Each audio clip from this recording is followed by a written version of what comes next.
আপনি অবশ্যই কোনো গাছ দেখে থাকবেন যেখানে অনেক ফল রয়েছে। সেই গাছের ডালগুলি নিজে থেকেই নত হয়ে যায়। কেন? যাতে মানুষ, প্রাণী, এরা সকলে যাতে সেই ফল খুব সহজে গ্রহণ করতে পারেন। এটাই হলো প্রকৃতির শিক্ষা, এটাই হলো প্রকৃতির নিয়ম। মানুষেরও কিছুটা এরকমই হওয়া উচিত। যদি আপনি সাফল্যের চরম সীমায় পৌঁছে যান, অনেক বেশি ধন অর্জন করে ফেলেন, তখন মনে রাখবেন যে আপনি যেন অহংকারী না হয়ে পড়েন। বিনম্র থাকতে হবে। সেই ধনকে ব্যবহার করতে হবে উচিত কাজের জন্য। সেই ধনের দ্বারা সমাজের মঙ্গল করা উচিত। সকল মানুষকে সাহায্য করা উচিত যাদের ধনের অভাব আছে। যদি ধনী হওয়া সত্ত্বেও আপনি ধনের সদ্ব্যবহার এই সমাজের মঙ্গলের জন্য, তার ভালোর জন্য না করেন, যদি আপনি ধন দান না করেন, তাহলে এই ধন অহংকার রূপী বিষে পরিণত হয়ে আপনাকেই নাশ করবে। তাই ফলে ভরা গাছের মতো নত হয়ে থাকুন, বিনম্র হয়ে থাকুন। কখনো কখনো এমন সময় আসবে যখন আমাদের আপনজনের থেকে সাহায্য চাইতে হয়। আমরা সাহায্য চাই আর তারা সাহায্য করেও দেন, আমাদের সংকট থেকে মুক্তও করে দেন। কিন্তু যখন এই সময় বদলে যায়, যখন সুখের সময় আমাদের জীবনে আসে, তখন আমাদের মনে একটা অহংবোধ জেগে ওঠে। মনে হয় উপকার আবার কি? সেই ব্যক্তি সাহায্য করেছিলেন তাতে কি? উনি তো নিজের কর্তব্য পালন করছিলেন। সেই ব্যক্তি আমাদের ধন দিয়েছিলেন যখন প্রয়োজন ছিল, তো আমরা সেই ধন তো ফিরিয়ে দিয়েছি, উপকার কিসের? এই ভাবনা অনুচিত। যদি কোনো ব্যক্তি আপনাকে সাহায্য করে থাকে যখন কেউ করেনি, যখন আপনার সব থেকে বেশি প্রয়োজন ছিল, সেই সাহায্য অমূল্য, আর সেটা উপকারী বটে। যদি কেউ উপকার করেন, তাহলে বিনম্র চিত্তে ভালোবেসে আজীবন তার উপকারের প্রতি কৃতজ্ঞ থাকুন।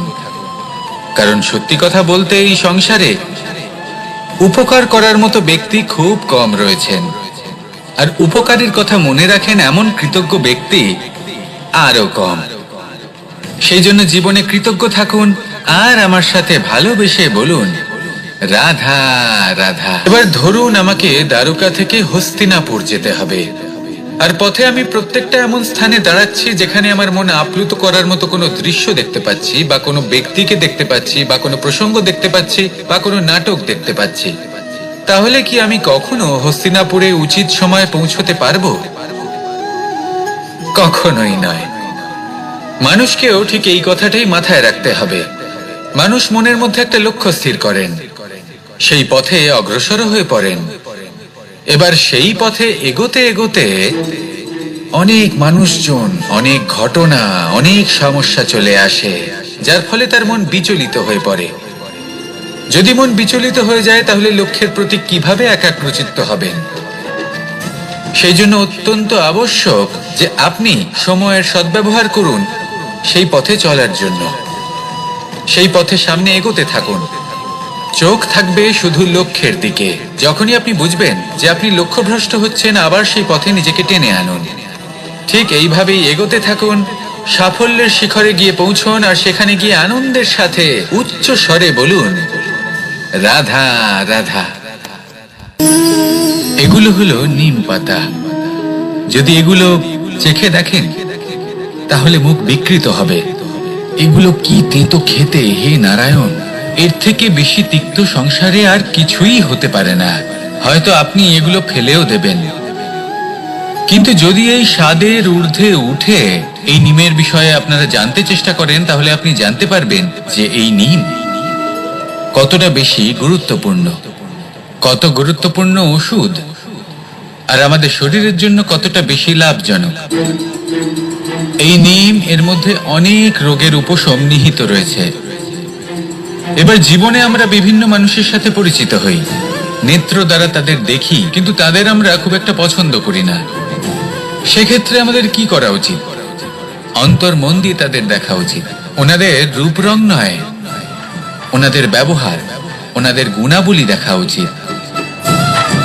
কারণ হতে পারে ঠিক যেমন নিম পাতা বাস্তবে খুব তেতো, কিন্তু আমাদের শরীরের পক্ষে লাভজনক, সেইভাবেই এইসব মানুষ যাদের দেখলে আমাদের ভালো লাগে না, যাদের রূপ রং আমাদের পছন্দ হয় না, হয়তো সেই মানুষগুলোই আমাদের জীবনকে পূর্ণরূপে পাল্টে দিতে পারেন।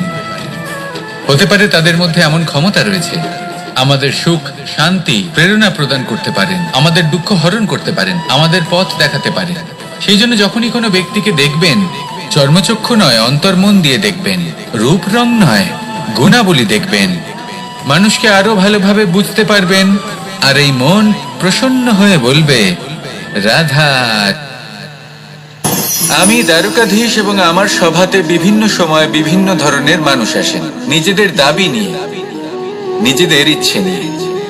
কখনো কেউ ভোজন চান, আবার কখনো কেউ ওষুধ, কখনো কেউ বস্তু চান, কেউ আবার চান বস্ত্র। কারোর জ্ঞান চাই, কারোর ধন চাই, আবার কারোর বাসস্থান। অনেক সময় আমি এই অনুরোধ, এই ইচ্ছে পূর্ণ করি না। এবার আপনি এটা ভাবতেই পারেন যে কৃষ্ণ তো তাহলে লোভী, ওর কাছে তো সবকিছুই রয়েছে, তারপরেও সে নিজের প্রজার ইচ্ছে পূর্ণ করে না, তাদের সমস্যাগুলি বুঝতে পারে না, তাদের সুখ স্বাচ্ছন্দ্য প্রদান করে না। আসল সত্য হলো এটাই যে কোনো সবল ব্যক্তি, যে কোনো গৃহস্থ ব্যক্তি যে কাজ করতে সক্ষম, তার পরিশ্রম দ্বারাই নিজের প্রয়োজনগুলি এবং ইচ্ছেগুলি পূরণ করা উচিত। এটা অত্যন্ত প্রয়োজনীয়। আর এগুলো তিনি করতে পারেন শিল্প, ব্যবসা, আচরণ অথবা জ্ঞানের ভিত্তিতে। এই পথে চলতে হবে, পরিশ্রম করতে হবে, তবেই সে কিছু অর্জন করতে পারবে। এবার এমন কোনো ব্যক্তি যার এই সব কিছুতে কোনো রুচি নেই, যে কিছুই করতে চায় না, সে কিছুই অর্জন করতে পারবে না। এবার এরকম কোনো ব্যক্তিকে যদি আমি কোনো বস্তু প্রদান করি, তাহলে কি হবে? সে পরাধীন হয়ে যাবে, আর সেটা উচিত হবে না। তাহলে কি করা উচিত? তাকে পথ দেখানো, তাকে বোঝাতে হবে যে কোন পথে চলে তুমি নিজের লক্ষ্য প্রাপ্ত করতে পারবে। শিল্প, জ্ঞান, আচরণ এবং ব্যবসা, এই পথে কিভাবে চলে সেটা শেখাতে হবে। আর আমি সেটাই করি। তার ফলে কি হয়? ব্যক্তি স্বাধীন হয়ে যায়। সংসারে সে যা চাইবে তাই প্রাপ্ত করতে পারবে, কখনো কারোর থেকে কিছু চাইবার প্রয়োজন পড়বেই না। এই কথাটা সবসময় মনে রাখবেন। যখনই দান করবেন, তা ভাবনা চিন্তা করে এমন ভাবে দান করবেন যাতে সামনের ব্যক্তি স্বাধীন হতে পারেন, পরাধীন নয়। আসুন আমার সাথে ভালোবেসে বলুন, রাধা রাধা।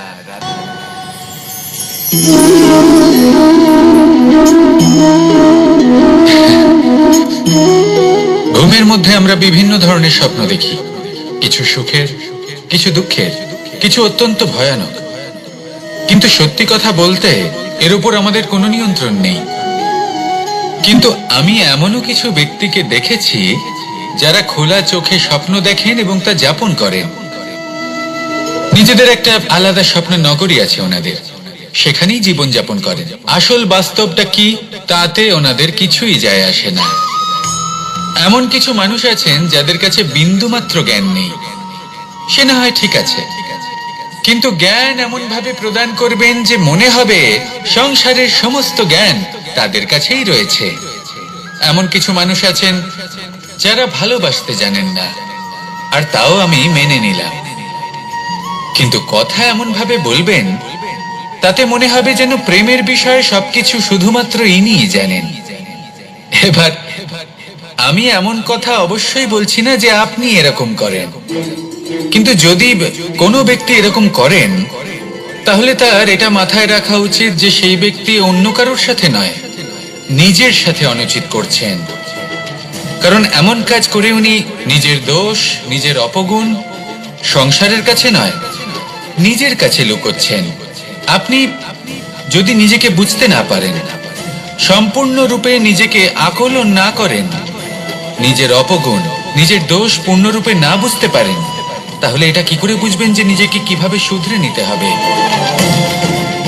আপনাকে নিজের সত্য স্বীকার করতেই হবে, তারপরেই আপনি নিজেকে পরিবর্তন করতে পারবেন।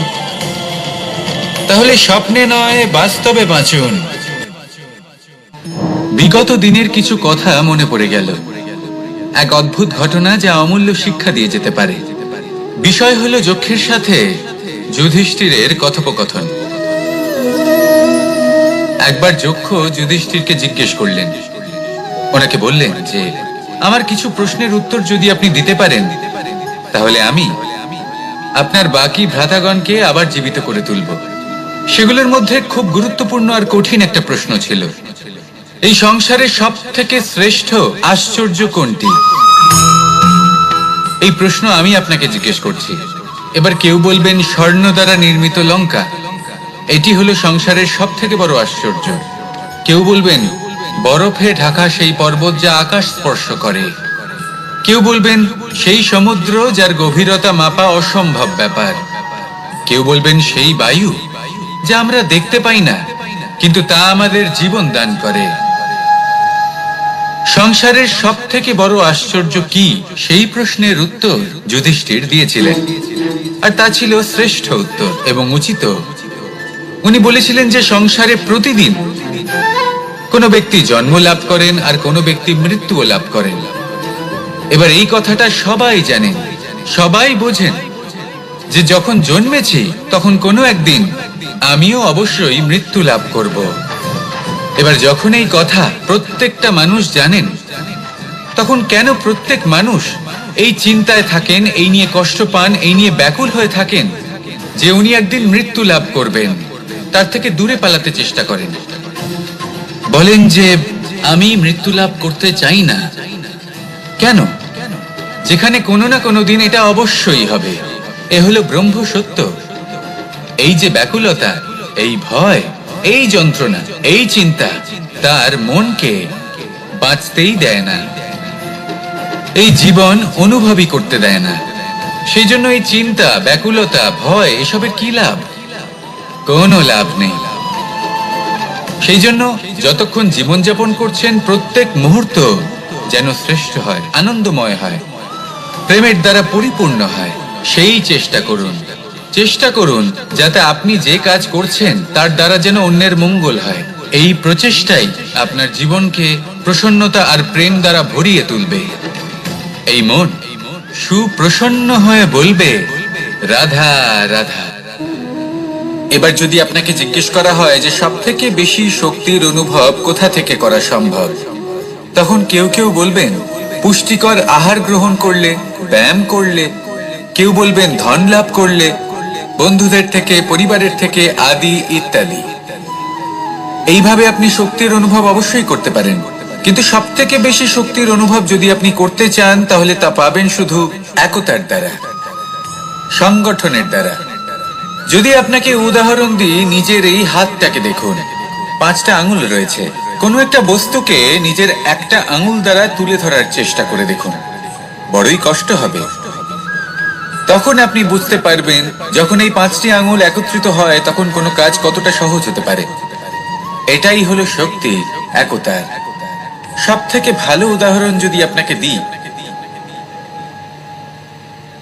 তাহলে বাঁশি। এই বাঁশি থেকে অত্যন্ত মধুর সুর নির্গত হয় যা সবার মন প্রসন্ন করে দেয়। এই কথা সত্যি, কিন্তু এই বাঁশি আমি একটা বা দুটো আঙুল দিয়ে বাজাতে পারবো না। আমাকে প্রত্যেকটা আঙুল ব্যবহার করতেই হবে, তবেই এর থেকে মধুর সুর নির্গত হবে যা সকলকে প্রসন্ন করবে। ঠিক কিনা? ঠিক এইভাবেই যদি আপনি চান যে আপনার জীবনরূপী বাঁশি থেকেও মধুর সুর নির্গত হোক বা সবার মনকে প্রসন্ন করে তুলুক, তাহলে আপনাকেও জীবনে একতা নিয়ে আসতেই হবে। আপনি একাও কর্ম করতে পারেন, পথ চলতেও পারেন, সামনেও এগোতে পারেন, সাফল্যও লাভ করতে পারেন। কিন্তু যখন সকলে একসাথে এগোবেন, সেই পথে চলবেন, সেই কর্মই করবেন, তখন লক্ষ্যে অবশ্যই পৌঁছবেন, সাফল্য অবশ্যই লাভ করবেন। কিন্তু সেই সাফল্য এবং তার আনন্দের সংমিশ্রণটাই একটু অন্যরকম হবে। তাই জীবনে ঐক্যবদ্ধ হন, একসাথে মিলে এগোতে থাকুন, আর আমার সাথে ভালোবেসে বলুন রাধা রাধা। 2 ধরনের আবেগ রয়েছে যার কোনো মূল্য নেই। আমার কথার অর্থ এটা নয় যে এদের কোনো গুরুত্ব নেই, গুরুত্ব যথেষ্টই রয়েছে, শুধু এদের জন্য আপনাকে কোনো মূল্য দিতে হয় না। প্রথম আবেগ হলো আনন্দ, প্রসন্নতা। এটা আপনি যে কোনো জায়গায় খুঁজে পেতে পারেন যদি আপনি খুঁজে পেতে চান। আপনি কোনো পুষ্পের সৌন্দর্য দেখে প্রসন্ন হতে পারেন। বায়ুর কারণে যখন একটি বৃক্ষ শিহরিত হয় সেটা দেখে আপনি প্রসন্ন হতে পারেন। একটা ছোট্ট শিশুর কলরব শুনেও আপনি প্রসন্ন হতে পারেন। একটা ক্রন্দনরত বালককে হাসিয়ে আপনি প্রসন্ন হতে পারেন। সবকিছু আপনার উপর নির্ভরশীল। সেখানে আরেকটি আবেগ হলো দুশ্চিন্তা। মানুষ বড়ই দুশ্চিন্তা করতে থাকে। আজ আমি এই কাজ করেছি, সেই বিষয়ে চিন্তা। আজ আমি এই কাজ করতে পারিনি, সেই বিষয়ে চিন্তা। কাল আমাকে এই কাজ করতে হবে, সেই নিয়ে চিন্তা। আমি কি সেই কাজটা করতে পারবো, সেই বিষয়ে দুশ্চিন্তা। চিন্তা সর্বত্র রয়েছে, যার জন্য মূল্য দিতে হয় না। যত চান আপনি একত্রিত করতে পারেন। একটা গুরুত্বপূর্ণ কথা মনে রাখবেন, প্রসন্নতা জীবনের একটা নতুন সূত্রপাত। সেখানে দুশ্চিন্তা হলো জীবনের চিতার সমান। এবার এই দুটি আবেগ হলো মূল্যহীন, দুটোই আপনার সামনে আছে। কোনটা চয়ন করবেন আপনি, দুশ্চিন্তা নাকি প্রসন্নতা? সিদ্ধান্ত। আপনি অবশ্যই কোনো গাছ দেখে থাকবেন যেখানে অনেক ফল রয়েছে। সেই গাছের ডালগুলি নিজে থেকেই নত হয়ে যায়। কেন? যাতে মানুষ, প্রাণী, এরা সকলে যাতে সেই ফল খুব সহজে গ্রহণ করতে পারেন। এটাই হলো প্রকৃতির শিক্ষা, এটাই হলো প্রকৃতির নিয়ম। মানুষেরও কিছুটা এরকমই হওয়া উচিত। যদি আপনি সাফল্যের চরম সীমায় পৌঁছে যান, অনেক বেশি ধন অর্জন করে ফেলেন, তখন মনে রাখবেন যে আপনি যেন অহংকারী না হয়ে পড়েন। বিনম্র থাকতে হবে। সেই ধনকে ব্যবহার করতে হবে উচিত কাজের জন্য। সেই ধনের দ্বারা সমাজের মঙ্গল করা উচিত। সকল মানুষকে সাহায্য করা উচিত যাদের ধনের অভাব আছে। যদি ধনী হওয়া সত্ত্বেও আপনি ধনের সদ্ব্যবহার এই সমাজের মঙ্গলের জন্য, তার ভালোর জন্য না করেন, যদি আপনি ধন দান না করেন, তাহলে এই ধন অহংকার রূপী বিষে পরিণত হয়ে আপনাকেই নাশ করবে। তাই ফলে ভরা গাছের মতো নত হয়ে থাকুন, বিনম্র হয়ে থাকুন। কখনো কখনো এমন সময় আসবে যখন আমাদের আপনজনের থেকে সাহায্য চাইতে হয়। আমরা সাহায্য চাই আর তারা সাহায্য করেও দেন, আমাদের সংকট থেকে মুক্তও করে দেন। কিন্তু যখন এই সময় বদলে যায়, যখন সুখের সময় আমাদের জীবনে আসে, তখন আমাদের মনে একটা অহংবোধ জেগে ওঠে। মনে হয় উপকার আবার কি, সেই ব্যক্তি সাহায্য করেছিলেন তাতে কি, উনি তো নিজের কর্তব্য পালন করছিলেন। সেই ব্যক্তি আমাদের ধন দিয়েছিলেন যখন প্রয়োজন ছিল, তো আমরা সেই ধন তো ফিরিয়ে দিয়েছি, উপকার কিসের? এই ভাবনা অনুচিত। যদি কোনো ব্যক্তি আপনাকে সাহায্য করে থাকে যখন কেউ করেনি, যখন আপনার সব থেকে বেশি প্রয়োজন ছিল, সেই সাহায্য অমূল্য, আর সেটা উপকারী বটে। যদি কেউ উপকার করেন, তাহলে বিনম্র চিত্তে ভালোবেসে আজীবন তার উপকারের প্রতি কৃতজ্ঞ থাকুন। কারণ সত্যি কথা বলতে এই সংসারে উপকার করার মতো ব্যক্তি খুব কম রয়েছেন, আর উপকারীর কথা মনে রাখেন এমন কৃতজ্ঞ ব্যক্তি আরো কম। সেই জন্য জীবনে কৃতজ্ঞ থাকুন আর আমার সাথে ভালোবেসে বলুন, রাধা রাধা। এবার ধরুন আমাকে দ্বারকা থেকে হস্তিনাপুর যেতে হবে, আর পথে আমি প্রত্যেকটা এমন স্থানে দাঁড়াচ্ছি যেখানে আমার মন আপ্লুত করার মতো কোনো দৃশ্য দেখতে পাচ্ছি, বা কোনো ব্যক্তিকে দেখতে পাচ্ছি, বা কোনো প্রসঙ্গ দেখতে পাচ্ছি, বা কোনো নাটক দেখতে পাচ্ছি। তাহলে কি আমি কখনো হস্তিনাপুরে উচিত সময়ে পৌঁছতে পারবো?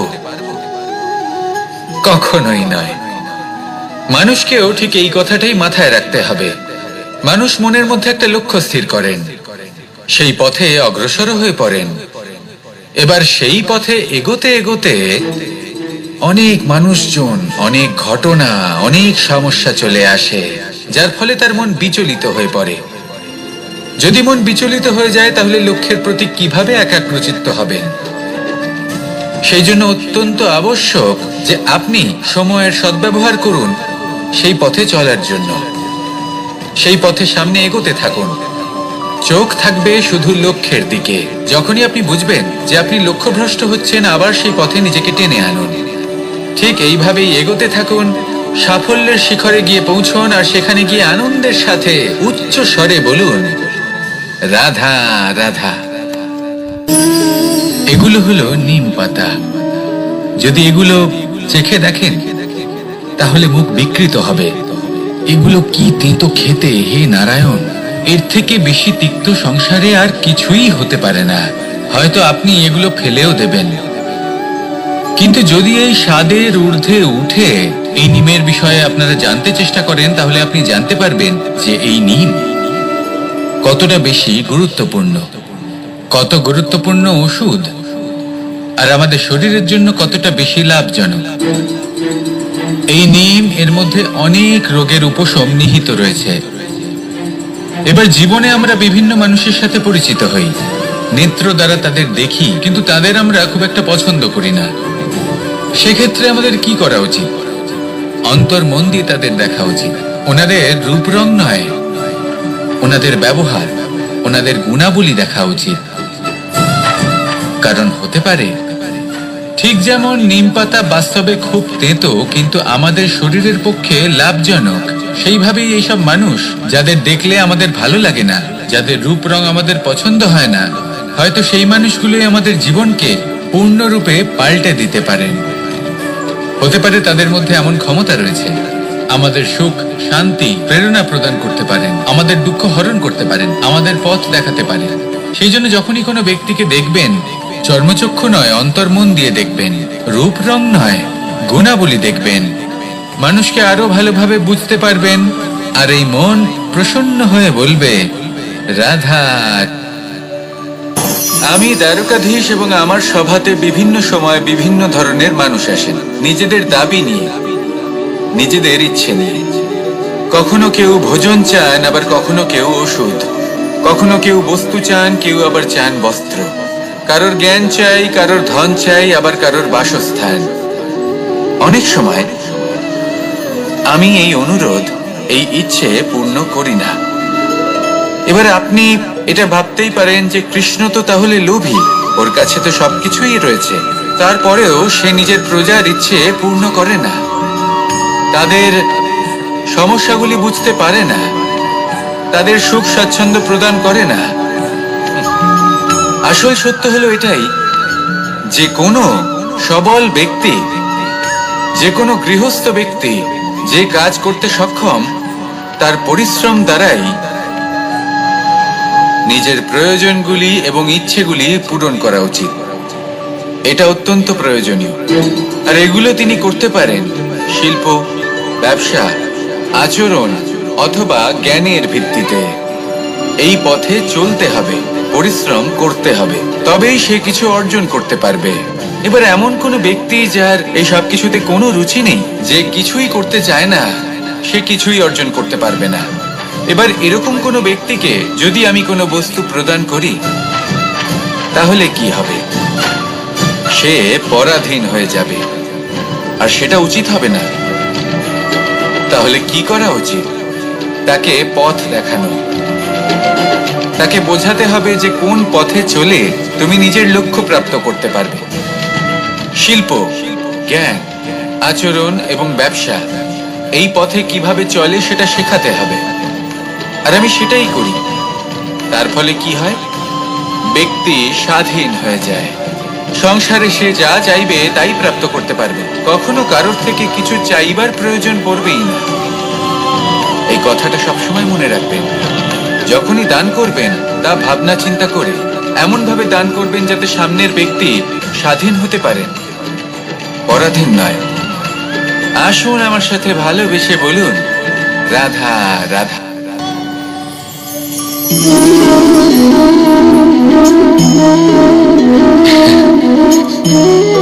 ঘুমের মধ্যে আমরা বিভিন্ন ধরনের স্বপ্ন দেখি, কিছু সুখের, কিছু দুঃখের, কিছু অত্যন্ত ভয়ানক। কিন্তু সত্যি কথা বলতে এর উপর আমাদের কোনো নিয়ন্ত্রণ নেই। কিন্তু আমি এমনও কিছু ব্যক্তিকে দেখেছি যারা খোলা চোখে স্বপ্ন দেখেন এবং তা যাপন করেন। নিজেদের একটা আলাদা স্বপ্ন নগরী আছে ওনাদের, সেখানেই জীবন যাপন করেন। আসল বাস্তবটা কি তাতে ওনাদের কিছুই যায় আসে না। এমন কিছু মানুষ আছেন যাদের কাছে বিন্দুমাত্র জ্ঞান নেই, সে না হয় ঠিক আছে, কিন্তু জ্ঞান এমন ভাবে প্রদান করবেন যে মনে হবে সংসারের সমস্ত জ্ঞান তাদের কাছেই রয়েছে। এমন কিছু মানুষ আছেন যারা ভালোবাসতে জানেন না, আর তাও আমি মেনে নিলাম। কিন্তু কথা এমন ভাবে বলবেন তাতে মনে হবে যেন প্রেমের বিষয়ে সবকিছু শুধুমাত্র ইনিই জানেন। এবার আমি এমন কথা অবশ্যই বলছি না যে আপনি এরকম করেন, কিন্তু যদি কোনো ব্যক্তি এরকম করেন তাহলে তার এটা মাথায় রাখা উচিত যে সেই ব্যক্তি অন্য কারোর সাথে নয়, নিজের সাথে অনুচিত করছেন। কারণ এমন কাজ করে উনি নিজের দোষ, নিজের অপগুণ সংসারের কাছে নয়, নিজের কাছে লুকোচ্ছেন। আপনি যদি নিজেকে বুঝতে না পারেন, সম্পূর্ণরূপে নিজেকে আকলন না করেন, নিজের অপগুণ, নিজের দোষ পূর্ণরূপে না বুঝতে পারেন, তাহলে এটা কি করে বুঝবেন যে নিজেকে কিভাবে শুধরে নিতে হবে? আপনাকে নিজের সত্য স্বীকার করতেই হবে, তারপরেই আপনি নিজেকে পরিবর্তন করতে পারবেন। তাহলে স্বপ্নে নয়, বাস্তবে বাঁচুন। বিগত দিনের কিছু কথা মনে পড়ে গেল, এক অদ্ভুত ঘটনা যা অমূল্য শিক্ষা দিয়ে যেতে পারে। বিষয় হলো যক্ষের সাথে যুধিষ্ঠিরের কথোপকথন। একবার যক্ষ যুধিষ্ঠিরকে জিজ্ঞেস করলেন, ওনাকে বললেন যে আমার কিছু প্রশ্নের উত্তর যদি আপনি দিতে পারেন তাহলে আমি আপনার বাকি ভ্রাতাগণকে আবার জীবিত করে তুলব। সেগুলোর মধ্যে খুব গুরুত্বপূর্ণ আর কঠিন একটা প্রশ্ন ছিল, এই সংসারের সব থেকে শ্রেষ্ঠ আশ্চর্য কোনটি? এই প্রশ্ন আমি আপনাকে জিজ্ঞেস করছি। এবার কেউ বলবেন স্বর্ণ দ্বারা নির্মিত লঙ্কা, এটি হলো সংসারের সব থেকে বড় আশ্চর্য। কেউ বলবেন বরফে ঢাকা সেই পর্বত যা আকাশ স্পর্শ করে। কেউ বলবেন সেই সমুদ্র যার গভীরতা মাপা অসম্ভব ব্যাপার। কেউ বলবেন সেই বায়ু যা আমরা দেখতে পাই না, কিন্তু তা আমাদের জীবন দান করে। সংসারের সব থেকে বড় আশ্চর্য কি, সেই প্রশ্নের উত্তর যুধিষ্ঠির দিয়েছিলেন, আর তা ছিল শ্রেষ্ঠ উত্তর এবং উচিত। উনি বলেছিলেন যে সংসারে প্রতিদিন কোনো ব্যক্তি জন্ম লাভ করেন আর কোনো ব্যক্তি মৃত্যুও লাভ করেন। এবার এই কথাটা সবাই জানেন, সবাই বোঝেন যে যখন জন্মেছি তখন কোনো একদিন আমিও অবশ্যই মৃত্যু লাভ করব। এবার যখন এই কথা প্রত্যেকটা মানুষ জানেন, তখন কেন প্রত্যেক মানুষ এই চিন্তায় থাকেন, এই নিয়ে কষ্ট পান, এই নিয়ে ব্যাকুল হয়ে থাকেন যে উনি একদিন মৃত্যু লাভ করবেন, তার থেকে দূরে পালাতে চেষ্টা করেন? বলেন যে আমি মৃত্যু লাভ করতে চাই না। কেন? যেখানে কোনো না কোনো দিন এটা অবশ্যই হবে। এ হলো ব্রহ্ম সত্য।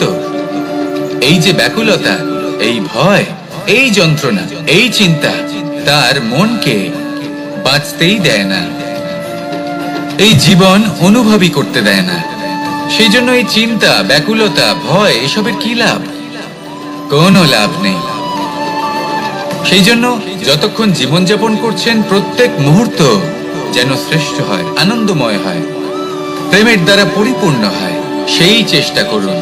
চেষ্টা করুন যাতে আপনি যে কাজ করছেন তার দ্বারা যেন অন্যের মঙ্গল হয়। এই প্রচেষ্টাই আপনার জীবনকে প্রসন্নতা আর প্রেম দ্বারা ভরিয়ে তুলবে। এই মন সুপ্রসন্ন হয়ে বলবে রাধা রাধা। এবার যদি আপনাকে জিজ্ঞেস করা হয় যে সব থেকে বেশি শক্তির অনুভব কোথা থেকে করা সম্ভব, তখন কেউ কেউ বলবেন পুষ্টিকর আহার গ্রহণ করলে, ব্যায়াম করলে, কেউ বলবেন ধন লাভ করলে, বন্ধুদের থেকে, পরিবারের থেকে আদি ইত্যাদি। এইভাবে আপনি শক্তির অনুভব অবশ্যই করতে পারেন, কিন্তু সব থেকে বেশি শক্তির অনুভব যদি আপনি করতে চান তাহলে তা পাবেন শুধু একতার দ্বারা, সংগঠনের দ্বারা। যদি আপনাকে উদাহরণ দিই, নিজের এই হাতটাকে দেখুন, 5টা আঙুল রয়েছে। কোনো একটা বস্তুকে নিজের একটা আঙুল দ্বারা তুলে ধরার চেষ্টা করে দেখুন, বড়ই কষ্ট হবে। তখন আপনি বুঝতে পারবেন যখন এই 5টি আঙুল একত্রিত হয় তখন কোনো কাজ কতটা সহজ হতে পারে। এটাই হলো শক্তি, একতার। সব থেকে ভালো উদাহরণ যদি আপনাকে দিই তাহলে বাঁশি। এই বাঁশি থেকে অত্যন্ত মধুর সুর নির্গত হয় যা সবার মন প্রসন্ন করে দেয়। এই কথা সত্যি। কিন্তু এই বাঁশি আমি একটা বা দুটো আঙুল দিয়ে বাজাতে পারবো না, আমাকে প্রত্যেকটা আঙুল ব্যবহার করতেই হবে।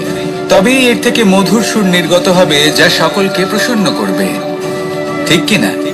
ঠিক এইভাবেই যদি আপনি চান যে আপনার জীবনরূপী বাঁশি থেকেও মধুর সুর নির্গত হোক বা সবার মনকে প্রসন্ন করে তুলুক, তাহলে আপনাকেও জীবনে একতা নিয়ে আসতেই হবে।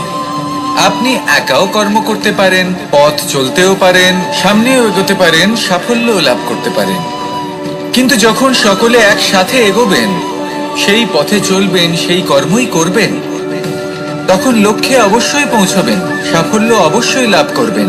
কিন্তু সেই সাফল্য এবং তার আনন্দের সংমিশ্রণটাই একটু অন্যরকম হবে। তাই জীবনে ঐক্যবদ্ধ হন, একসাথে মিলে এগোতে থাকুন, আর আমার সাথে ভালোবেসে বলুন, রাধা রাধা। দুই ধরনের আবেগ রয়েছে যার কোনো মূল্য নেই। আমার কথার অর্থ এটা নয় যে এদের কোনো গুরুত্ব নেই, গুরুত্ব যথেষ্টই রয়েছে, শুধু এদের জন্য আপনাকে কোনো মূল্য দিতে হয় না। প্রথম আবেগ হলো আনন্দ, প্রসন্নতা। এটা আপনি যে কোনো জায়গায় খুঁজে পেতে পারেন যদি আপনি খুঁজে পেতে চান। আপনি কোনো পুষ্পের সৌন্দর্য দেখে প্রসন্ন হতে পারেন, বায়ুর কারণে যখন একটি বৃক্ষ শিহরিত হয় সেটা দেখে আপনি প্রসন্ন হতে পারেন, একটা ছোট্ট শিশুর কলরব শুনেও আপনি প্রসন্ন হতে পারেন, একটা ক্রন্দনরত বালককে হাসিয়ে আপনি প্রসন্ন হতে পারেন। সবকিছু আপনার উপর নির্ভরশীল। সেখানে আরেকটি আবেগ হলো দুশ্চিন্তা। মানুষ বড়ই দুশ্চিন্তা করতে থাকে। আজ আমি এই কাজ করেছি, সেই বিষয়ে চিন্তা। আজ আমি এই কাজ করতে পারিনি, সেই বিষয়ে চিন্তা। কাল আমাকে এই কাজ করতে হবে, সেই নিয়ে চিন্তা। আমি কি সেই কাজটা করতে পারবো, সেই বিষয়ে দুশ্চিন্তা। চিন্তা সর্বত্র রয়েছে, যার জন্য মূল্য দিতে হয় না। যত চান আপনি একত্রিত করতে পারেন। একটা গুরুত্বপূর্ণ কথা মনে রাখবেন, প্রসন্নতা জীবনের একটা নতুন সূত্রপাত। সেখানে দুশ্চিন্তা হলো জীবনের চিতার সমান। এবার এই দুটি আবেগ হলো মূল্যহীন, দুটোই আপনার সামনে আছে। কোনটা চয়ন করবেন আপনি, দুশ্চিন্তা নাকি প্রসন্নতা? সিদ্ধান্ত। কে পৌঁছানো অত্যন্ত কঠিন হয়। কেউ ভাবেন যে কেন এত কঠিন হয়, কেন এত কষ্ট করতে হয় লক্ষ্যে পৌঁছানোর জন্য। এই লক্ষ্য সরলভাবে কেন আমার কাছে চলে আসে না? চলুন আপনাকে একটা কথা বলি, যদি আপনার লক্ষ্য কঠিন না হয় তাহলে তাকে পাওয়া আপনার পক্ষে অসম্ভব হয়ে উঠবে। লক্ষ্যে পৌঁছানোর এই রাস্তায় আপনি যে কড়া রোদের সম্মুখীন হন, যার থেকে আপনি দূরে পালাতে চান, সেই রোদ আপনাকে প্রেরণা যোগায় যে আপনি এগোতে থাকুন। ভাবুন একজন যাত্রী যে কিনা নিজের লক্ষ্যের দিকে যাচ্ছেন, সেই পথে উনি যদি একটু ছায়া পেয়ে যান আর উনি ওখানে বিশ্রাম নেন, তাহলে তার সাথে তার ভাগ্য গভীর নিদ্রায় সেখানে বিলীন হয়ে যায়। তাই পরিশ্রমের কড়া রোদের থেকে কখনো দূরে পালাবেন না। জীবনে শুধু সামনে এগোতে থাকুন দৃঢ়তার সাথে। আর লক্ষ্য সরল হোক, কঠিন হোক বা অত্যাধিক কঠিন হোক, একটা কথা মনে রাখবেন, যে জীবনের লক্ষ্যে পৌঁছতে পেরেছে সে লক্ষ্য প্রাপ্তির জন্য আফসোস কখনোই করে না। রাধা রাধা। এই সংসারে সাফল্য লাভ করার জন্য জ্ঞানের প্রয়োজন হয়, পরিশ্রমের প্রয়োজন হয়, দৃঢ় নিষ্ঠার প্রয়োজন হয়, নিরন্তর চেষ্টা করা প্রয়োজনীয়। কিন্তু আরো কিছু আছে যা অত্যন্ত প্রয়োজনীয় এবং গুরুত্বপূর্ণ। তা হলো ভালো বন্ধু। তাদের থাকা অত্যন্ত প্রয়োজনীয়। যদি ভালো বন্ধু থাকে তাহলে সময় এলে তারা ঢাল হয়ে আপনাকে সুরক্ষা করবেন। সময় এলে অস্ত্রের মতো শত্রুকে সংহারও করবেন। যদি তিনি জ্ঞানী হন, তাদের মধ্যে সদ্গুণ থাকে, তাহলে এই সব গুণ আপনার মধ্যেও প্রবেশ করবে। তাহলে সাফল্যের জন্য ভালো বন্ধু পাওয়া অত্যন্ত প্রয়োজনীয়। কিন্তু শুধু বন্ধু কেন, ভালো শত্রুও থাকা প্রয়োজনীয়। এবার আপনি ভাববেন, আমি কি বললাম? যদি আপনার জীবনেও ভালো অর্থাৎ শক্তিশালী শত্রু থাকে, তাহলে আপনিও শক্তিশালী হতে থাকবেন। এই শত্রু আপনাকে প্রেরিত করবে আরো বেশি শক্তিশালী হয়ে ওঠার। কখনো কোনো হরিণকে দেখুন, তীব্র গতিতে দৌড়তে থাকে। কেন তীব্র গতিতে দৌড়য়? এই কারণে নয় যে কোথাও তার জন্য মধুর ঘাস অপেক্ষা করে রয়েছে, না, সে এই কারণে তীব্র গতিতে দৌড়য় কারণ সেটা না করলে তার পেছনে একটি সিংহ আছে যে ওকে নিজের ভোজন করে ফেলবে। তাই জীবনে বিপদ, সংকট, এই সবকিছুও হলো অত্যন্ত গুরুত্বপূর্ণ। তার সম্মুখীন হতে শিখুন আর আমার সাথে ভালোবেসে বলুন, রাধা রাধা।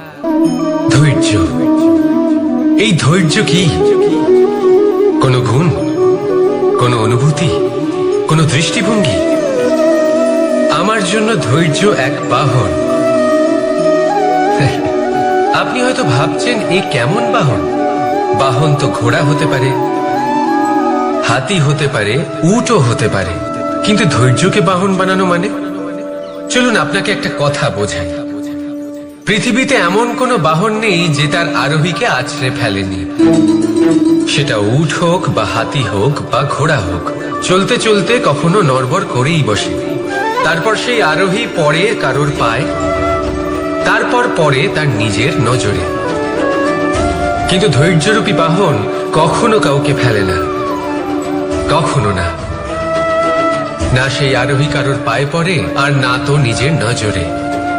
কারণ ধৈর্য আপনাকে বিবেক প্রদান করে, বিবেক আপনাকে পরিকল্পনায় সাহায্য করে, আর পরিকল্পনা প্রদান করে আপনাকে শক্তি, আপনার লক্ষ্যের দিকে অগ্রসর হওয়া। বুঝলেন? ধৈর্যকে সঙ্গে রাখুন, নিজেকে আরো ধৈর্যশীল করে তুলুন। এই ধৈর্যের সাহায্যে আরোহণ করে দেখুন কিভাবে এই বাহন আপনাকে আপনার গন্তব্যে পৌঁছে দেবে। রাধা রাধা। সংসারে এমন একটা ভ্রান্ত ধারণা রয়েছে যে সবকিছু ভাগ্যের দ্বারা পাওয়া যায়, কিন্তু ভাগ্য, প্রারব্ধ এ তো সকলের জন্যই সমান হয়। এটা তো ব্যক্তির উপরে নির্ভরশীল হয়, তার আকাঙ্ক্ষার উপরে নির্ভরশীল হয়, বাসনার উপরে নির্ভরশীল হয়, স্বভাবের উপরে নির্ভরশীল হয় যে উনি সেটা নিয়ে কি করেন। দেখুন, এই প্রসাদ কিন্তু সকলকেই দেওয়া হয়, কিন্তু তা গ্রহণ করবেন কিভাবে সেটা ব্যক্তির উপরে নির্ভর করে। আপনাকে এক উদাহরণ দিই। যেমন ধরুন, দুজন মানুষকে আমি একটা করে মাটির ডেলা দিলাম, সেটা নিয়ে তারা কি করবেন? একজন মানুষ তার ছোট ছোট ডেলা বানাবেন আর পথযাত্রীদের ওপরে ছুঁড়ে মারবেন, হাসি ঠাট্টা করবেন, তাদের বস্ত্র নোংরা করে দেবেন, সেটাতেই উনি আনন্দ পাবেন।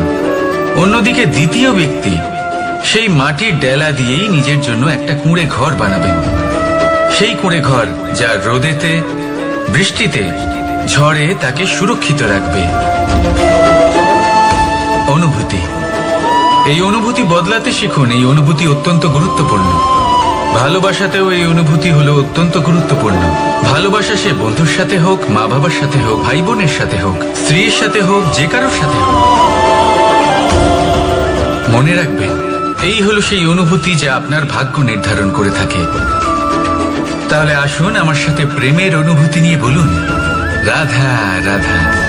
লক্ষ্য, পথ আর সাফল্য, এই তিনটেই একে অপরের সাথে জড়িত, কিন্তু অনেকবার মানুষ এদের ঠিকভাবে বুঝতে পারেন না। তারা ভাবেন যে যেরকম লক্ষ্য হবে সেরকমই পথ হবে, সেই মতোই লক্ষ্য কঠিন হলে পথ কঠিন হবে, লক্ষ্য সরল হলে পথ সরল হবে। যদি আপনাকে আসল সত্যের সাথে অবগত করাই, তাহলে দেখবেন সবকিছুই এর উল্টো। লক্ষ্য নিজের পথ বানায় না, পথ সেটাই যেটা আপনি স্বয়ং নির্বাচন করে আপনি নিজে বানান।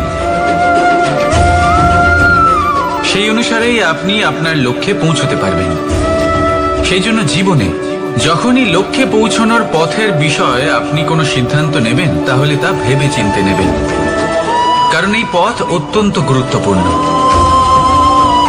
পথ যদি শুভ হয়, তাহলে লক্ষ্য আপনা থেকেই শুভ হয়ে যায়।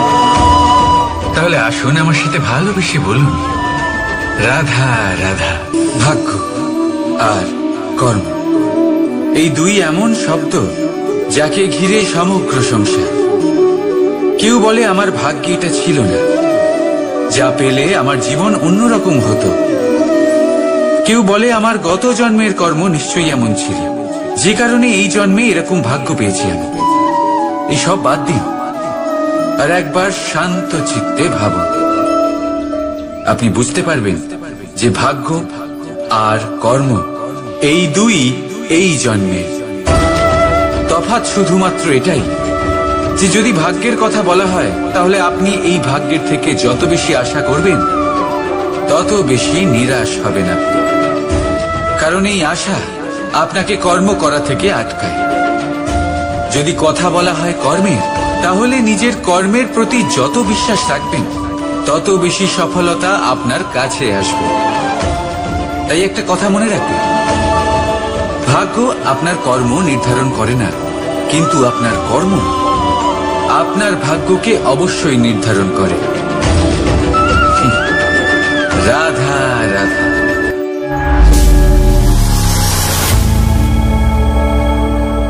প্রকৃতি, নিয়তি কখনোই কারোর সাথে পক্ষপাত করে না।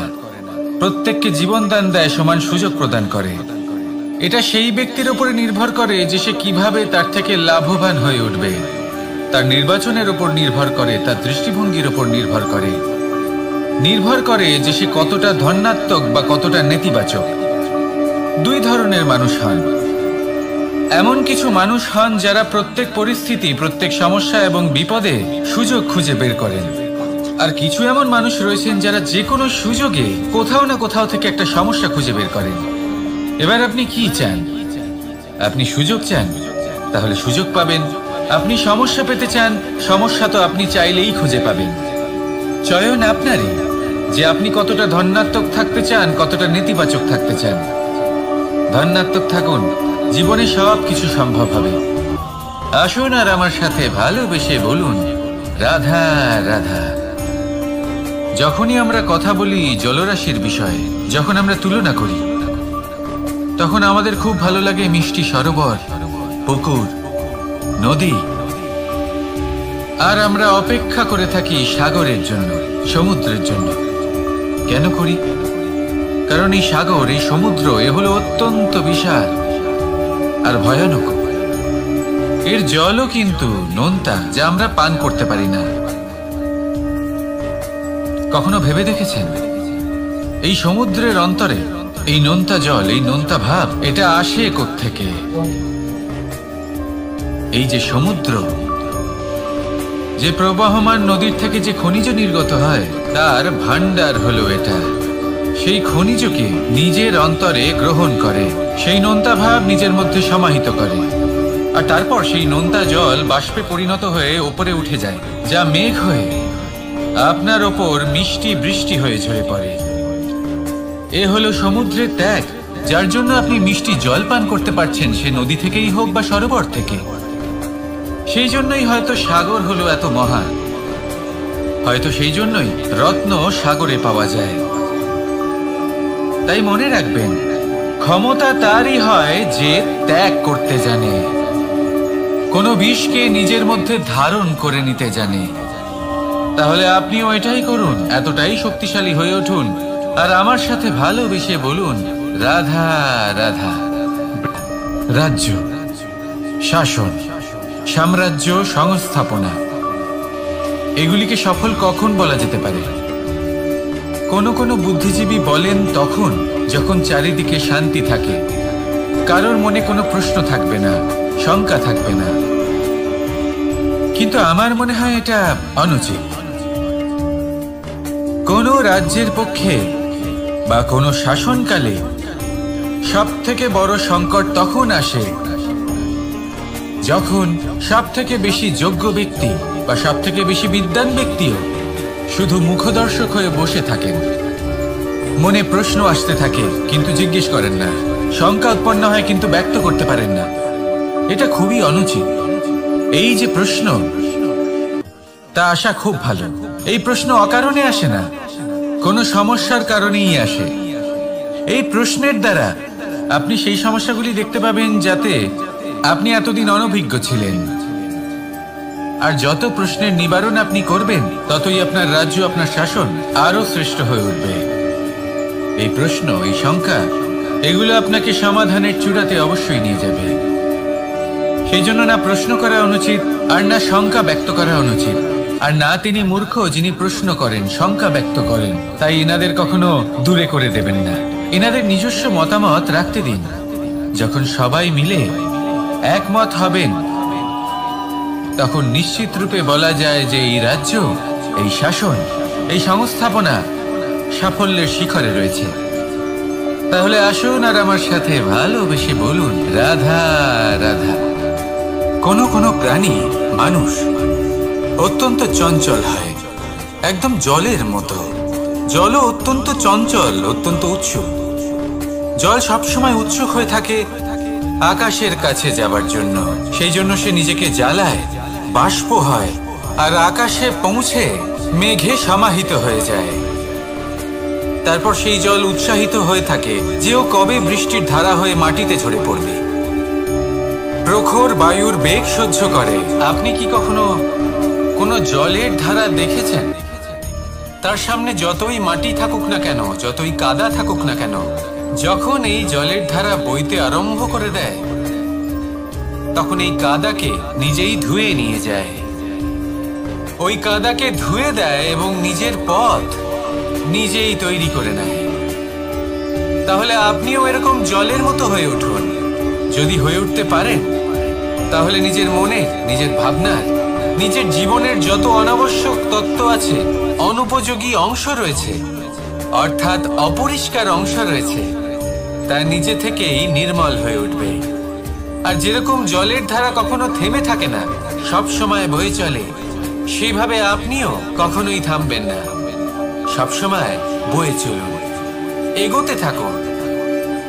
পথে যদি অনেক বিপদ আসে, সমস্যা আসে, থামবেন না, তার উপর নিরন্তর প্রহার করুন, নিরন্তর প্রয়াস করুন আর অগ্রসর হন।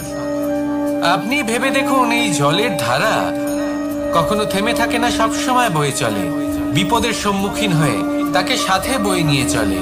সেই জন্য জলের ধারা, প্রবাহমান এই ধারা, এর থেকে কখনো দুর্গন্ধ আসে না, এতে কখনো ময়লা জমতে পারে না, বরং পালিত হয় সুন্দর প্রাণবন্ত জীবজন্তু, যেমন সুন্দর ছোট মাছ। তাই আপনিও এটাই করুন, কখনো থামবেন না, শুধু চলতে থাকুন, জলের ধারার মতো বইতে থাকুন। আপনি আপনার লক্ষ্য অবশ্যই খুঁজে পাবেন, আর তার সাথে নিজের অন্তরের যে মালিন্য রয়েছে তা আপনি নিজেই নিজের থেকে দূরে করে দেবেন। তাহলে আসুন আর আমার সাথে ভালোবেসে বলুন রাধা রাধা। সময়, জীবন, কাল। দেখতে গেলে এই তিনটি শব্দ একটি শব্দেরই সমার্থক শব্দ মনে হয়, কিন্তু এই শব্দগুলির অর্থ কি সমান? কখনোই নয়। হ্যাঁ, এই সময় চলতে থাকে, জীবন চলতে থাকে, কালচক্র চলতে থাকে। এই সময় কেটে যায়, কিন্তু এই জীবন, একে যাপন করতে হয়। কি বলেন? এই জীবনে কিছু করুন বা কিছু না করুন, জীবন এমনি কেটে যাবে, আপনি জানতেও পারবেন না। কিন্তু সেটা আমাদের উদ্দেশ্য নয়, একে যাপন করতে হবে। এই জীবনে প্রেরণা পেতে শিখুন, প্রেরণা দিতে শিখুন, আহ্বান গ্রহণ করতে শিখুন, আহ্বান জানাতে শিখুন, মহান কাজ করতে শিখুন, ধন্যাত্মক বোধ জাগিয়ে তুলুন। জীবন অতিবাহিত করার অর্থ কি তা আপনি শিখে যাবেন। কারণ সময় কেটে যায়, সমস্ত যুগ কেটে যায়, কিন্তু জীবনের রীতি জীবন কাটিয়ে দেওয়া নয়, জীবন যাপন করা। এই জীবন সম্পূর্ণরূপে অনুভব করতে হবে, নতুন পথ বানাতে হবে। এবারে যদি এই জীবন বাঁচার সময় একবার ভেবে দেখুন, যদি মনে প্রেম থাকে, সদ্ভাবনা থাকে, তাহলে কি হবে? এই জীবনকে বাঁচার অনুভূতিটাই অন্যরকম হয়ে যাবে, একটা আনন্দময় অনুভূতি লাভ করবে। তাহলে এটাই করুন আর আমার সাথে ভালোবেসে বলুন রাধা রাধা। এবার অনেক সময় মানুষের মনে এরকম প্রশ্ন আসে যে এই সংসারে সব থেকে বড় বিপদ কি? কেউ বলে ধর্ম সংকট, আবার কেউ বলে প্রাণের উপর আসা সংকট। প্রত্যেক মানুষের জীবনে বিভিন্ন সংকট আসে, আর এই সমস্ত সংকট অত্যন্ত বিচিত্র হতে পারে। এই সমস্ত সংসার হলো সংকট দ্বারা পরিপূর্ণ। ঠিক আছে, আপনাকে একটা উদাহরণ দিই। একজন ধনী ব্যক্তি, এবার ওনার জীবনে সংকট কি হতে পারে? সংকট এটাই যে কেউ তার সম্পত্তি চুরি না করে নেয়, আমরা বুঝতে পারছি। এবার একজন চোর, তার জীবনে সংকট কি হতে পারে? যে চুরি করার সময় সে যদি তার একটা কাশি চাপতে না পারে, তাহলে সে ধরা পড়ে যেতে পারে, ঠিক কিনা? আবার অনেক সময় এমনও হয় যে যার জন্য আমি সংকট, সেও আমার কাছে সংকট। যেমন এই পরিস্থিতিতে দেখুন, সংকট হলো সংকট, এ তো জীবনে থাকবে, কিন্তু এর সম্মুখীন কিভাবে হওয়া যায়? বিপদ আপদ আপনাকে সন্ত্রস্ত করে রাখতে পারে, কিন্তু এই বিপদ প্রত্যেকের জীবনে কোনো না কোনো কারণে থাকে। এটা আপনাকে দেখায় যে আপনার মধ্যে কি খামতি রয়েছে, কেন রয়েছে। এই বিপদ হলো সেই মাধ্যম যার দ্বারা আপনি নিজের দুর্বলতাকে নিজের শক্তিতে পরিবর্তন করতে পারেন। একটা ফুলের দিকে তাকান। একটা ফুল, তার বুকে যখন একটা সূচ বিঁধে এপার ওপার হয়ে যায়, শুধু তখনই আমাদের প্রভুর জন্য ফুলের মালা তৈরি করা যায়। সেই জন্য কখনোই বিপদকে ভয় পাবেন না, তার থেকে দূরে পালাবেন না, একে স্বাগত জানান। বোঝার চেষ্টা করুন এই বিপদ কেন আছে। যদি বিপদকে বুঝতে পারেন তবেই জীবনকে বুঝতে পারবেন। যদি জীবনকে বুঝতে পারেন তবে এই বিপদকে সম্পদে পরিণত করতে পারবেন। আসুন আর আমার সাথে ভালোবেসে বলুন, রাধা রাধা। কখনো কখনো মনে এই ভাবনা আসতেই পারে যে ঈশ্বর আজ পর্যন্ত এত রূপে অবতীর্ণ হয়েছেন, এতবার এই পৃথিবীতে এসেছেন, তারপরেও এই সংসারে কোথাও না কোথাও এই পাপ বসবাস করে। এটার কারণ কি? এটার কারণ আমরা স্বয়ংই। যখন কোনো ব্যক্তি এই পৃথিবীর পথপ্রদর্শন করে, এই সংসারকে উচিত দিশা দেখায়, এই সংসারের মঙ্গল করে, আমরা সেই ব্যক্তিকে মানুষ থেকে ঈশ্বর বানিয়ে ফেলি। সেই ব্যক্তির পতন স্বয়ং আমাদের হাতেই হয়ে যায়, কারণ সেই ব্যক্তি তার শ্বাস প্রশ্বাসের জন্য হয় না। সেই ব্যক্তি হলো সেই ভাবনা যা সে এই সংসারকে প্রদান করেছে। আমরা সেই ব্যক্তির ভাবনাটারই অন্ত করে দিই। এটা উচিত নয়। আমরা ওনাকে প্রভু মেনে নিই। প্রভু মানার পর আমরা ওনার কাছে প্রার্থনা করি, হে প্রভু আমাদের সাহায্য করুন।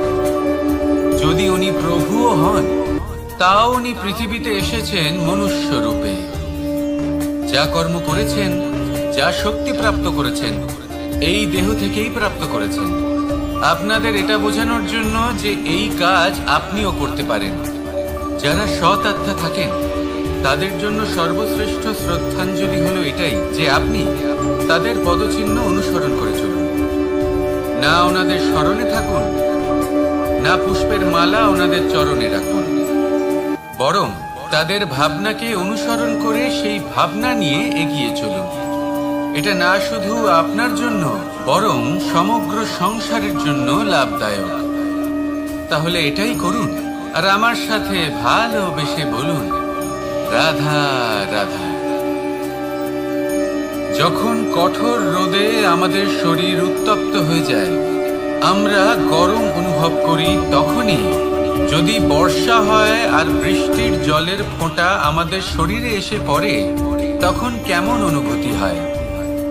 বর্ষার এই জলের ফোঁটা যখন ধরিত্রীতে পড়ে, তখন যে নাদ উৎপন্ন হয়, মনে হয় যেন এক সঙ্গীত। এমন এক সঙ্গীত যা স্থিরতার সাথে আমাদের বুঝিয়ে দেয় যে এই সূর্যের উত্তাপ, এই রোদ, তা চিরকালের জন্য থাকবে না। সূর্যের কিরণের যতই তেজ থাকুক, যখন বর্ষা আসবে এই রোদের কিরণকে শীতল করবে। সূর্যের তেজ যতই বেশি হোক না কেন, কখনো না কখনো কালো মেঘ আসবে আর সূর্যকে ঢেকে দেবে। অর্থাৎ এই প্রকৃতি আমাদের শিক্ষা দেয় যে কারোর প্রকাশ, যে কারোর মেধা চিরকাল টিকে থাকে না। এবার যদি কথা বলি অন্ধকারের বিষয়ে, তবে রাত্রির কালো অন্ধকারকে একটা জোনাকির আলো পরাজিত করে। অর্থাৎ অন্ধকারও চিরকালের জন্য বজায় থাকে না। এটা কি আমরা বুঝলাম? তবে আপনাদের দুটো সহজ প্রশ্ন করব। জীবনে যখন কিছুই আপনাদের সাথে চিরকাল থাকবে না, তাহলে অহংকার কি নিয়ে? আর জীবনে যদি প্রত্যেক দুঃখ, বিপদ, সমস্যা একটা সময় পর আপনাকে ছেড়ে চলে যায়, তাহলে পরাজয় মানবেন কেন? এই দুশ্চিন্তা ত্যাগ করুন, এই অহংকার ত্যাগ করুন, আসক্তি ত্যাগ করুন। আপনি কি কখনো কোনো জলের ধারা দেখেছেন? তার সামনে যতই মাটি থাকুক না কেন, যতই কাদা থাকুক না কেন, যখন এই জলের ধারা বইতে আরম্ভ করে দেয়, তখন এই কাদাকে নিজেই ধুয়ে নিয়ে যায়। ওই কাদাকে ধুয়ে দেয় এবং নিজের পথ নিজেই তৈরি করে নেয়। তাহলে আপনিও এরকম জলের মতো হয়ে উঠুন।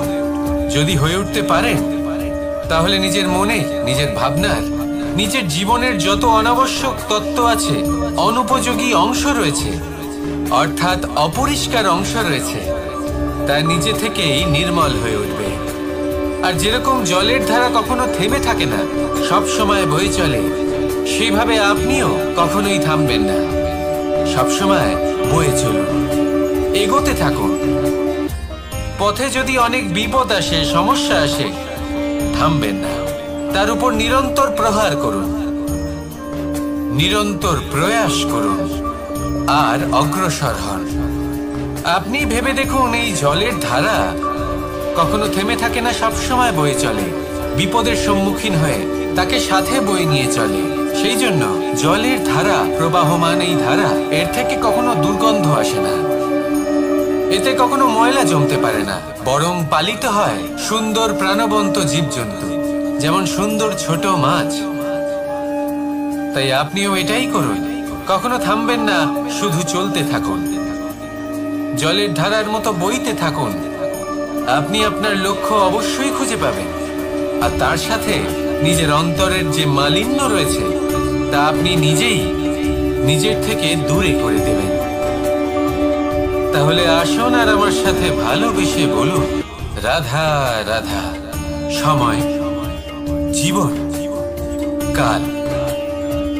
দেখতে গেলে এই তিনটি শব্দ একটি শব্দেরই সমার্থক শব্দ মনে হয়, কিন্তু এই শব্দগুলির অর্থ কি সমান? কখনোই নয়। হ্যাঁ, এই সময় চলতে থাকে, জীবন চলতে থাকে, কালচক্র চলতে থাকে। এই সময় কেটে যায়, কিন্তু এই জীবন, একে যাপন করতে হয়। কি বলেন? এই জীবনে কিছু করুন বা কিছু না করুন, জীবন এমনি কেটে যাবে, আপনি জানতেও পারবেন না। কিন্তু সেটা আমাদের উদ্দেশ্য নয়, একে যাপন করতে হবে। এই জীবনে প্রেরণা পেতে শিখুন, প্রেরণা দিতে শিখুন, আহ্বান গ্রহণ করতে শিখুন, আহ্বান জানাতে শিখুন, মহান কাজ করতে শিখুন, ধন্যাত্মক বোধ জাগিয়ে তুলুন। জীবন অতিবাহিত করার অর্থ কি, তা আপনি শিখে যাবেন। কারণ সময় কেটে যায়, সমস্ত যুগ কেটে যায়, কিন্তু জীবনের রীতি জীবন কাটিয়ে দেওয়া নয়, জীবন যাপন করা। এই জীবন সম্পূর্ণরূপে অনুভব করতে হবে, নতুন পথ বানাতে হবে। এবারে যদি এই জীবন বাঁচার সময় একবার ভেবে দেখুন, যদি মনে প্রেম থাকে, সদ্ভাবনা থাকে, তাহলে কি হবে? এই জীবনকে বাঁচার অনুভূতিটাই অন্যরকম হয়ে যাবে, একটা আনন্দময় অনুভূতি লাভ করবেন। তাহলে এটাই করুন আর আমার সাথে ভালোবেসে বলুন, রাধা রাধা। এবার অনেক সময় মানুষের মনে এরকম প্রশ্ন আসে যে এই সংসারে সব থেকে বড় বিপদ কি? কেউ বলে ধর্ম সংকট, আবার কেউ বলে প্রাণের উপর আসা সংকট। প্রত্যেক মানুষের জীবনে বিভিন্ন সংকট আসে, আর এই সমস্ত সংকট অত্যন্ত বিচিত্র হতে পারে। এই সমস্ত সংসার হলো সংকট দ্বারা পরিপূর্ণ। ঠিক আছে, আপনাকে একটা উদাহরণ দিই। একজন ধনী ব্যক্তি, এবার ওনার জীবনে সংকট কি হতে পারে? সংকট এটাই যে কেউ তার সম্পত্তি চুরি না করে নেয়, আমরা বুঝতে পারছি। এবার একজন চোর, তার জীবনে সংকট কি হতে পারে? যে চুরি করার সময় সে যদি তার একটা কাশি চাপতে না পারে, তাহলে সে ধরা পড়ে যেতে পারে, ঠিক কিনা? আবার অনেক সময় এমনও হয় যে যার জন্য আমি সংকট, সেও আমার কাছে সংকট। যেমন এই পরিস্থিতিতে দেখুন, সংকট হলো সংকট, এ তো জীবনে থাকবে, কিন্তু এর সম্মুখীন কিভাবে হওয়া যায়? ঈর্ষা আমাদেরই মনে বসবাস করা আরো একটা শত্রু। তবে এই শত্রু কখনো কখনো আমাদের জন্য লাভদায়কও হতে পারে, কিন্তু যদি আমরা সতর্ক না থাকি তাহলে সেটা ততটাই ঘাতক হয়ে উঠতে পারে। যদি আপনার কোনো প্রতিদ্বন্দ্বী থেকে থাকে যে এগিয়ে চলেছে, তাকে দেখে আপনার মনে ঈর্ষা উৎপন্ন হয়, আর ঈর্ষাবশত আপনি নিরন্তর চেষ্টা করতে থাকেন, পরিশ্রম করতে থাকেন সামনে এগোনোর জন্য, তাহলে তার দ্বারা আপনার বিকাশই হবে। কিন্তু যদি আপনি নিজের বিরোধীকে শেষ করতে দেওয়ার জন্য অগ্রসর হন, তাকে বিনাশ করার জন্য অগ্রসর হন, তাহলে এই ঈর্ষা প্রথমে আপনার বিনাশ অবশ্যই করবে। একটা কথা আছে, এটা পশু প্রবৃত্তি, আপনি শুধুই নিজের বিকাশের কথা ভাববেন। তিনিই হলেন প্রকৃত মানুষ, যিনি অন্য মানুষের জন্য প্রাণও দিতে পারেন। এই ঈর্ষা যদি আপনাকে বিকাশের পথে নিয়ে যেতে পারে তাহলে খুবই ভালো। যদি আপনাকে অন্য কাউকে বিনাশ করে দেওয়ার পথে অগ্রসর করে, তাহলে তার থেকে দূরে থাকাই ভালো। যেমন ধরুন, আপনার কাছে একটা সূচ আছে, যার দ্বারা আপনি ছেঁড়া কাপড়ও সেলাই করতে পারবেন বা অন্য কারোর পাত্রে ছিদ্রও করে দিতে পারবেন। আপনি কি চাইবেন, নিজের বিকাশ নাকি অন্য কারোর বিনাশ? সিদ্ধান্ত আপনারই। আসুন আর আমার সাথে ভালোবেসে বলুন, রাধা রাধা। বিষ এবং অমৃত, এর ভিত্তিতেই সংসার চক্র চলতে থাকে। যখন সমুদ্র মন্থন হয়েছিল তখন এই দুই প্রাপ্ত হয়েছিল। প্রথমে বিষ পাওয়া গেল, তারপর অমৃত। জীবন মন্থন করলেও এগুলো লাভ করা যায়। এবার এই যে বিষ, তা হলো অমৃতের থেকে অনেক বেশি শক্তিশালী এবং সেই জন্যই অনেক বেশি ঘাতকও। এবার বোঝার চেষ্টা করি এই বিষ আসলে কি। যে কোনো বস্তু বা কোনো ভাব যদি মাত্রার থেকে বেশি পরিমাণে আপনার কাছে থাকে, প্রয়োজনের থেকে বেশি আপনার কাছে থাকে, তাহলে সেটা আপনার কাছে বিষ সমান হতে পারে। তা সে ধন হোক, শক্তি হোক, সম্মান হোক, ইত্যাদি ইত্যাদি। যদি আপনার কাছে এমন কিছু থেকে থাকে যা মাত্রার থেকে বেশি পরিমাণে আপনার কাছে আছে, তাহলে তাকে ভাগ করতে শিখুন। যদি আপনি ভাগ করতে শিখে যান, তাহলে এই বিষই আপনার জন্য অমৃতে পরিণত হবে, আর তাদের কাছেও অমৃত সমান হয়ে উঠবে যাদের এই সাহায্যের প্রয়োজন। তাহলে ভাগ করে নিতে শিখুন আর আমার সাথে ভালোবেসে বলুন, রাধা রাধা। মানুষ বড়ই বিচিত্র প্রাণী। অধিক থেকে অধিকতর ধন লাভ করার চেষ্টায় নিজের শরীরকে নষ্ট করে ফেলেন, নিজের শক্তি হারিয়ে ফেলেন, নিজের সামর্থ্য হারিয়ে ফেলেন। আর যে ধন লাভ করেন সেটা কোথায় যায়? সেই শক্তি, সেই সামর্থ্যকে আবার ফিরে পাওয়ার জন্য। আর কিছু মানুষ জীবন এমন ভাবে যাপন করেন যেন তা কখনোই শেষ হবে না, কিন্তু শেষ তো সবারই হবে। আর যখনই শেষটা কাছে চলে আসে, তখন মানুষ এটা বুঝতে পারেন যে সে জীবনকে উপভোগ করেন। তার কারণটা কি? লালসা।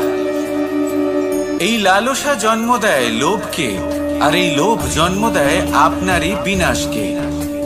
সেই জন্য আজ আপনার কাছে যা কিছু আছে, যেমনটা আছে, তার সাথে জীবন যাপন করুন, পূর্ণরূপে যাপন করুন। আপনার কাছে যতই ধন, শক্তি, মান থাকুক, তা সবার মধ্যে ভাগ করতে শিখুন। ভাগ করলে ভালোবাসা বাড়ে, আর এই ভালোবাসা দ্বারা জীবন আরো সুখময় হয়ে ওঠে। তাহলে আসুন আর আমার সাথে ভালোবেসে বলুন, রাধা রাধা। মন, জীবনে যখনই কোনো বস্তু বা সুখ স্বাচ্ছন্দ্য অধিক মাত্রায় আপনার কাছে চলে আসে, তখন নিজেকে শ্রেষ্ঠ মনে করার একটা প্রবণতা দেখা যায়, যা হয় আত্মবিশ্বাসে পরিণত হয়, নয়তো অহংকারে। এবার আত্মবিশ্বাস আর অহংকারের মধ্যে অনেক বড় পার্থক্য রয়েছে। আমি এটা করতে পারি, আমি ওটাও করতে পারি, এ হলো আত্মবিশ্বাস। শুধুমাত্র আমি এটা করতে পারি, শুধুমাত্র আমি ওটাও করতে পারি, আমি হলাম সর্বশ্রেষ্ঠ, এটা হলো অহংকার। এবার এই অহংকারের ধ্বনি অনেক দূর প্রবাহিত হয়, আর এর প্রহার সর্বপ্রথম আপনাকে বিপর্যস্ত করে। এবার এই অহংকার এর বিপরীত শব্দ হলো, কোনো বাড়িতে কোনো পরিবারে যখন কারোর জন্ম হয়, তখন তা কত সুখের মুহূর্ত হয়। সেই ছোট্ট সন্তান যখন কিছুটা বড় হয়, সে হাঁটার চেষ্টা করে, আর সেই প্রক্রিয়াতেও খুব বড় একটা শিক্ষা লুকিয়ে রয়েছে, ঠেলে দেওয়া। যখন আপনি হাঁটতে চান, সামনে এগোতে চান, তখন আপনি কি করেন? নিজের পায়ের তলার যে মাটি, তাকে আপনি পেছনে ঠেলে দেন। ব্যাস, এই একই জিনিস তো জীবনেও শিখতে হবে। এবার যদি আপনি জ্ঞানের পথে অগ্রসর হতে চান, তাহলে অজ্ঞানতাকে পেছনে সরিয়ে দিতে হবে। যদি আপনি প্রকাশের দিকে এগোতে চান, তাহলে অন্ধকারকে পেছনে সরিয়ে দিতে হবে। যদি আপনি ভবিষ্যতে সফল হতে চান, তাহলে অতীতের যে অসফলতাগুলিকে পেছনে সরিয়ে দিতে হবে। যে জল বইতে বইতে থেমে যায়, তাকে আমরা নালা বলে থাকি, তার থেকে দুর্গন্ধ বের হয়। কিন্তু যে জল বইতেই থাকে, তাকেই আমরা পবিত্র জল বলি। তাহলে আপনিও কর্ম করতে থাকুন, কখনো থামবেন না, আর আমার সাথে ভালোবেসে বলুন, রাধা রাধা। যোগাসন, যোগাসনে আসন অত্যন্ত গুরুত্বপূর্ণ। এবার আমি বলবো সবথেকে শ্রেষ্ঠ আসন কোনটি। আশ্বাস, নিজেকে আশ্বস্ত করতে থাকুন যে আমি আছি, সব ঠিক হবে, যা হচ্ছে ভালোর জন্য হচ্ছে। এই আশ্বাস আপনাকে জীবনে এমন ধনাত্মক বিশ্বাস দেবে যে আপনি বড় বড় সমস্যার সমাধান করতে পারবেন। এবার যদি কথা বলি সবথেকে কঠিন সময়ের, তাহলে সেটা হলো বিচ্ছেদের। যা মা সীতাকে সহ্য করতে হয়েছে শ্রীরামের জন্য, রাধা কৃষ্ণকেও সহ্য করতে হয়েছে। যে ব্যক্তি বিচ্ছেদের সময় সঠিক পথে চলে এসেছে, সে জীবনে অনেক শ্রেষ্ঠ স্থানে অবশ্যই পৌঁছতে পারবে। এবার যদি কথা বলি সবথেকে জরুরি এবং গুরুত্বপূর্ণ সময়, তাহলে সেটা হলো সংযোগ। সকলকে সাহায্য করতে থাকুন। আপনি অন্যদের সাহায্য করে তাদের যত আনন্দ দিতে পারবেন, ততটাই আনন্দ আপনারও জীবনে অবশ্যই আসবে। আসুন আর আমার সাথে ভালোবেসে বলুন, রাধা রাধা। কামবোধ, এটাই আপনার অন্তরের প্রথম শত্রু। বেশিরভাগ মানুষই কামবোধ বলতে লালসা বোঝেন, কিন্তু এটা সম্পূর্ণ সত্য নয়। কামের আসল অর্থ হলো কামনা। এটা খুবই সহজ ব্যাপার। মনুষ্য শরীর থাকলে, মানুষের মন থাকলে, এই কামনা অবশ্যই থাকবে। এবার এটাই দেখতে হবে যে এই কামনা নেতিবাচক কামনা নাকি ইতিবাচক কামনা। অন্য কারোর জিনিসে নজর দেওয়া, অন্য কোনো মানুষের উপর নজর দেওয়া, কোনো অনুচিত বস্তুর দিকে নজর দেওয়া, এই নেতিবাচক কামনা। আর এই দুষ্কামনা মানুষকে দিয়ে অপকর্ম করাবেই করাবে। তাই মনে রাখবেন, যে ব্যক্তি নিজের কামনাকে নিয়ন্ত্রণে রাখতে পারেন, তিনি সঠিক পথেও থাকেন, সঠিক লক্ষ্যে পৌঁছতেও পারেন। যিনি কামনা নিয়ন্ত্রণে রাখতে পারেন না, তিনি তার পথও হারিয়ে ফেলেন এবং লক্ষ্যচ্যুতও হন। তাই মনে রাখবেন, নিজের কামনাগুলিকে নিয়ন্ত্রণে রাখুন। কাম নামক এই শত্রুর ওপর বিজয় লাভ করুন, আর আমার সাথে ভালোবেসে বলুন, রাধা রাধা। মানুষ কখনো কখনো সময়কে নিয়ন্ত্রণ করতে চেষ্টা করে, কখনো কখনো সময়ের গুরুত্ব বুঝতে পারে না। এটা ভাবে যে এই কিছু মুহূর্ত কেটে যাক, একে অতিবাহিত করি, তাহলে কি বা হবে। কয়েকটা মুহূর্ত মাত্র, কিন্তু তা নয়। আজকের একটা মুহূর্ত ভবিষ্যতের অনেক বড় পরিবর্তনের ভিত হতে পারে। আজকের একটা মুহূর্ত আপনার ভবিষ্যৎকে উজ্জ্বল করে তুলতে পারে। সেই জন্য ছোট ছোট মুহূর্তগুলিকে অদেখা করবেন না। সময়কে কাজে লাগান, পূর্ণরূপে কাজে লাগান। এবার যদি আপনি কাউকে সাহায্য করতে চান আর সেই কারণেই যদি থেমে থাকেন, তাহলে ঠিক আছে, কারণ আপনি কাউকে সাহায্য করে তার জীবনকে আরো ভালো করে তুলতে চাইছেন, আরো শ্রেষ্ঠ করতে চাইছেন। এই পুণ্য, এই কর্ম ফিরে আপনার কাছেই আসবে আর আপনার জীবনকে শুভ করে তুলবে। কিন্তু যদি আপনি আলস্যের কারণে থেমে থাকেন এবং কিছুই না করেন, সময় নষ্ট করেন, মানুষ চিরকাল বড় মানুষ হয়ে উঠতে চায়, সবসময় সেই নিয়ে কল্পনা করে। কিন্তু প্রশ্ন হলো এটাই যে মানুষ বড় কখন হতে পারে? যখন সে ধনী হয়ে ওঠে, নাকি যখন তার কাছে সম্মান থাকে, নাকি যখন রূপবান হয় বা অধিক শক্তিশালী হয়? মানুষ বড় মানুষ তখনই হতে পারে যখন বিপদের সময় সে অন্য কোনো মানুষের পাশে এসে দাঁড়ায়। তাই সর্বপ্রথম এটা শিখুন। হয়তো এই জন্যই হনুমান শ্রীরামের কাছে এতটা বড়, আর হয়তো এই জন্যই বলরাম দাদা আমার কাছে এত বড়। যদি আপনিও জীবনে বড় হয়ে উঠতে চান, তাহলে কারোর সাথে তার দুঃখের সময়, তার সংকটের সময় তাকে সঙ্গ দিন আর পাশে এসে দাঁড়ান। এই মন প্রসন্ন হয়ে বলবে, রাধা রাধা।